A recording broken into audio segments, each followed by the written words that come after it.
Hi అండి, నేను మీ స్వాతి. ఈరోజైతే చికెన్ ఫ్రై చేస్తున్నాను.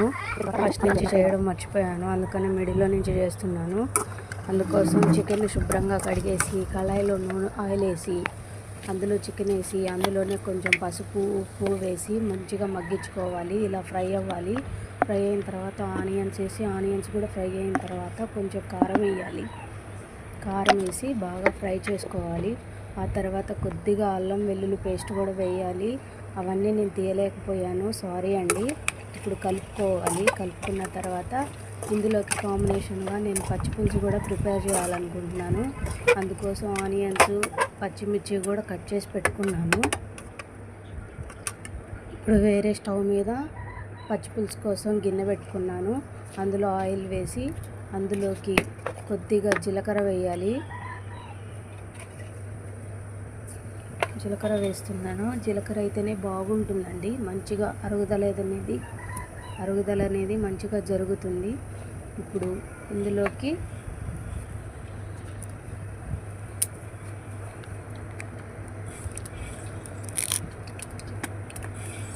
పచ్చిమిర్చి వేసేయాలండి. కొద్దిగా కరివేపాకు వేసాను, కొంచెం పచ్చిమిర్చి వేసాను, కలిపేసేయాలి.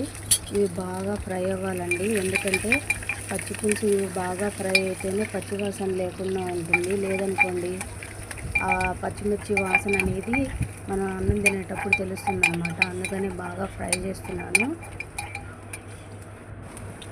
ఇక్కడ చికెన్ ఫ్రై కూడా రెడీ అయిపోతుందండి. ఇందులోకి జీలకర్ర ధనియాలు వేయించి పెట్టుకున్న పొడి వేసాను. అలాగే గరం మసాలా కూడా యాడ్ చేశాను. యాడ్ చేసి ఇప్పుడు కలిపేస్తున్నాను. ఇప్పుడు పచ్చిపులుసులోకి ఆనియన్స్ వేసానండి. ఇవి కూడా కొద్దిగంత ఫ్రై అవ్వాలి, పూర్తిగా కూడా ఫ్రై అవ్వద్దండి. మామూలుగా వేసామా లేదా అన్నట్టు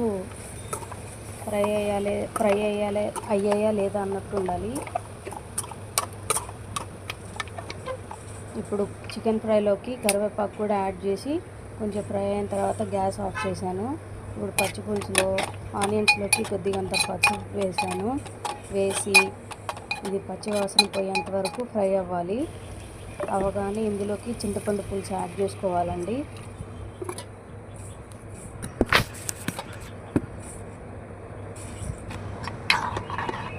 ఏమైనా మిస్టేక్స్ ఉంటే సారీ అండి. కొంచెం ఫస్ట్ కదా వీడియో నేనే పట్టుకొని తీయాలి, నేనే చెప్పాలి కదా, అందుకనే కొంచెం భయంగా ఉంటుంది. ఏమైనా మిస్టేక్స్ ఉంటే సారీ అండి. పచ్చిపులుసు కూడా రెడీ అయిపోయింది. వీడియో నచ్చితే లైక్ చేయండి, సబ్స్క్రైబ్ చేసుకోండి. Thank you for watching.